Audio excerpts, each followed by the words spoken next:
Si observamos detenidamente la carta del mundo podemos encontrar, entre otras cosas, una gran similitud con un tema principal del arte cristiano. Estoy hablando de la resurrección de Cristo.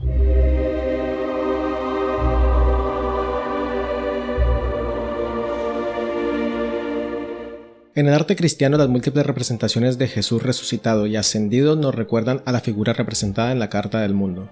En ambos casos vemos una figura semidesnuda ascendiendo en el cielo con expresión de tranquilidad y realización total. Si recordamos los conceptos que vimos en los videos pasados, entonces la última carta del tarot nos muestra el estado supremo trascendental después de los altos y de los bajos de la luna, del sol y del juicio. Ya en la carta del juicio veíamos que los humanos se levantaban de sus tumbas y evidentemente estábamos presenciando la resurrección de la carne en el juicio final, como lo cuenta el Apocalipsis del Nuevo Testamento. Una vez que la conciencia está preparada para la transformación, entonces solamente falta un último paso para completar ese proceso, y ese último paso es precisamente la carta del mundo. En esta última carta vemos a una figura aparentemente femenina rodeada por una corona ovalada de laureles que tienen en sus extremos dos cintas rojas. Obviamente esto es lo que vemos en la carta del tarot de Marsella y del tarot Rider, y a pesar de las variaciones de diferentes mazos, la representación sigue siendo prácticamente la misma. En el tarot de Marsella, por ejemplo, la figura no es expresamente una figura femenina, sino un ser andrógino. Recordemos que a lo largo del recorrido de los arcanos mayores vemos figuras masculinas y figuras femeninas por separado, entonces en esta última carta es cuando se unen ambas energías y se complementan o se integran. Este concepto del ser andrógino no es exclusivo del tarot, sino que por el contrario se retoma de antiguos pensamientos de la Grecia clásica. Particularmente se menciona por primera vez en la obra conocida como El banquete de Platón. Según este relato, en un principio existían seres que incorporaban ambos sexos, el sexo masculino y el sexo femenino, y además tenían 4 brazos y 4 piernas, 2 rostros, pero solamente tenían una sola cabeza. Estos seres eran muy completos, inteligentes y fuertes, y llegaron inclusive a plantearse la posibilidad de enfrentar a los dioses, pero Zeus optó por castigarlos y restarles poder, y para conseguirlo lo que hizo fue partirlos en dos con un rayo, y de esa manera los pudo separar. Entonces, a partir de esta idea es que se concibe necesario la búsqueda de la otra mitad, que es el complemento ideal, o la llamada media naranja, o la llama gemela, o como queramos llamarla.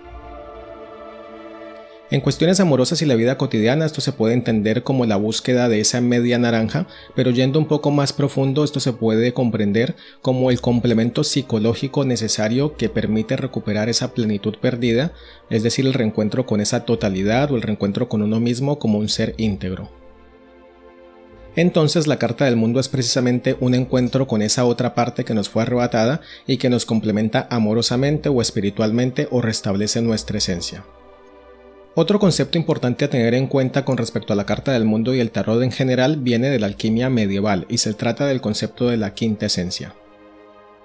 Para los alquimistas existen dos tipos de cuerpos. Por un lado tenemos los cuerpos sublunares, o sea los cuerpos que se encuentran en la Tierra, que están formados por esos 4 elementos que son los mismos que encontramos en el tarot: el aire, el fuego, el agua y la tierra. Estos cuerpos terrestres, o sea nosotros los humanos, los animales, las plantas, etc., estamos sujetos a la corrupción, a la degradación, a la enfermedad y a la muerte.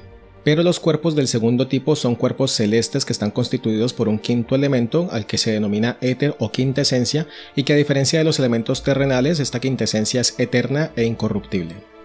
Los alquimistas siempre consideraron que el universo es un todo y nosotros somos parte de ese todo. Entonces eso quiere decir que de alguna manera nosotros también estamos compuestos de este material eterno de los cuerpos celestes. La cuestión es encontrar la manera de dar con esa quinta esencia, y ese es precisamente el gran trabajo o la meta de los alquimistas. Entonces, teniendo en cuenta estos conceptos, podemos entender que las representaciones artísticas del mundo o el universo, y no hablo precisamente del tarot, sino de todas las imágenes religiosas o propias de la alquimia, nos muestran ese sentido de trascendencia más allá de esos 4 elementos que ya conocemos. El tarot está organizado en 5 palos, los 4 palos que ya conocemos de los arcanos menores, que representan esos 4 elementos que ya mencionamos también, y los arcanos mayores que se consideran como ese quinto palo o ese camino o escalera mística para dar con esa quinta esencia, es decir, con ese ser andrógino o ese ser completo original. Entonces eso es precisamente lo que representa la carta del mundo, el encuentro con esa quinta esencia, con la energía divina, con lo trascendental, con Dios, la fuente o como queramos llamarla según nuestras creencias. Pero la representación de la carta del mundo no siempre fue así, porque por ejemplo en el tarot de Visconti Sforza del siglo XV, que es considerado el primer tarot, la imagen nos muestra a 2 querubines que están señalando un círculo en el cual podemos encontrar adentro una ciudad amurallada. Y de esta manera entonces vemos que nuevamente el tarot está muy influenciado por el pensamiento cristiano, porque esa ciudad que vemos dentro de ese círculo representa la Nueva Jerusalén. Entonces, el sentido de la búsqueda del andrógino original de Platón es replanteada no como el encuentro con el otro ser complementario o esa mitad de nosotros mismos que nos fue arrebatada y que queremos recuperar obviamente, sino como el alma purificada después del juicio final que acepta la vida eterna que es ofrecida por Dios. En el Apocalipsis encontramos textualmente una referencia a lo que vemos en la Carta del Mundo del Visconti Sforza. Y yo, Juan, vi la santa ciudad, la nueva Jerusalén, descender del cielo de Dios, dispuesta como una esposa ataviada para su marido. Y oí una gran voz del cielo que decía: He aquí el tabernáculo de Dios con los hombres, y Él morará con ellos, y ellos serán su pueblo, y Dios mismo estará con ellos como su Dios. Enjuagará Dios todas las lágrimas de ellos, y ya no habrá más muerte, ni habrá más llanto, ni clamor, ni dolor. O sea que el mundo del tarot Visconti Sforza en pocas palabras representa esa ciudad santa en la que Dios vive con los hombres en la eternidad. En otras versiones, como el taroquino boloñés del siglo XVII, que es un tarot reducido a 62 cartas, la carta del mundo muestra al titán Atlas de la mitología griega sosteniendo al mundo en sus brazos y sus hombros, pero es poco común ver esta representación en tarots mucho más modernos. Pero en el tarot de Marsella vemos una composición muy interesante que sincretiza el andrógino de Platón con la visión cristiana de la salvación y la vida eterna, y es además el modelo predominante que se ha mantenido hasta nuestros días.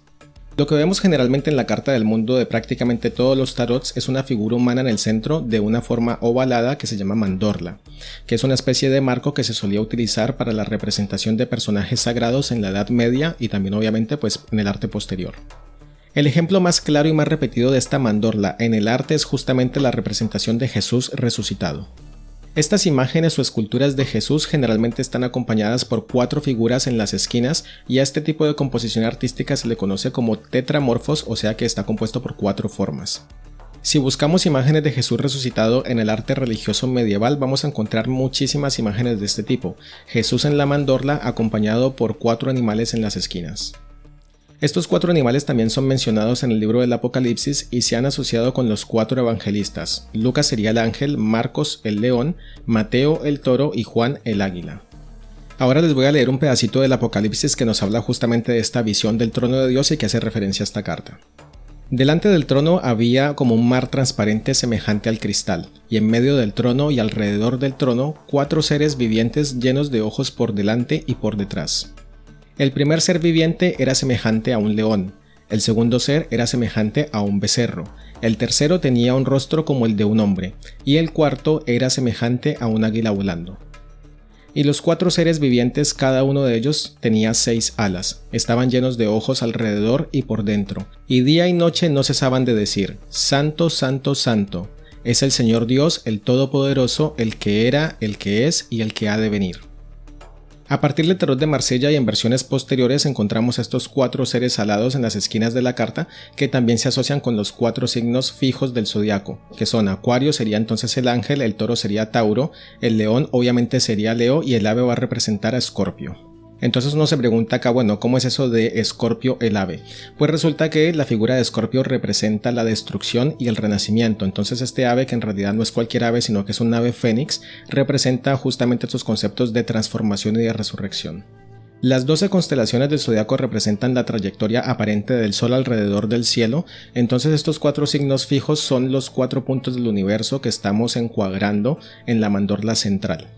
Para ver este detalle vamos a volver nuevamente a la alquimia, y es que esta composición de la figura oval con 4 elementos en las esquinas recuerda más o menos a un símbolo de la transmutación en la alquimia que se conoce como la cuadratura del círculo o el círculo encuadrado, que representa lo que se conoce como la famosa piedra filosofal. La piedra filosofal que se buscó durante siglos era una sustancia imaginaria que los alquimistas creían que transformaría cualquier metal base en plata u oro. Este principio parte de la idea de transformar un elemento corruptible en un metal más preciado, como es justamente el oro, que representa al sol. Obviamente esto se debe tomar en un sentido metafórico, porque los alquimistas obviamente no pretendían hacerse ricos o millonarios transformando piezas de hojalata en oro, sino que hablaban de transformar ese cuerpo sublunar o corrupto, como es el mismo ser humano, como lo mencionábamos antes, en un ser de éter, o sea un ser que alcanzara esa quinta esencia.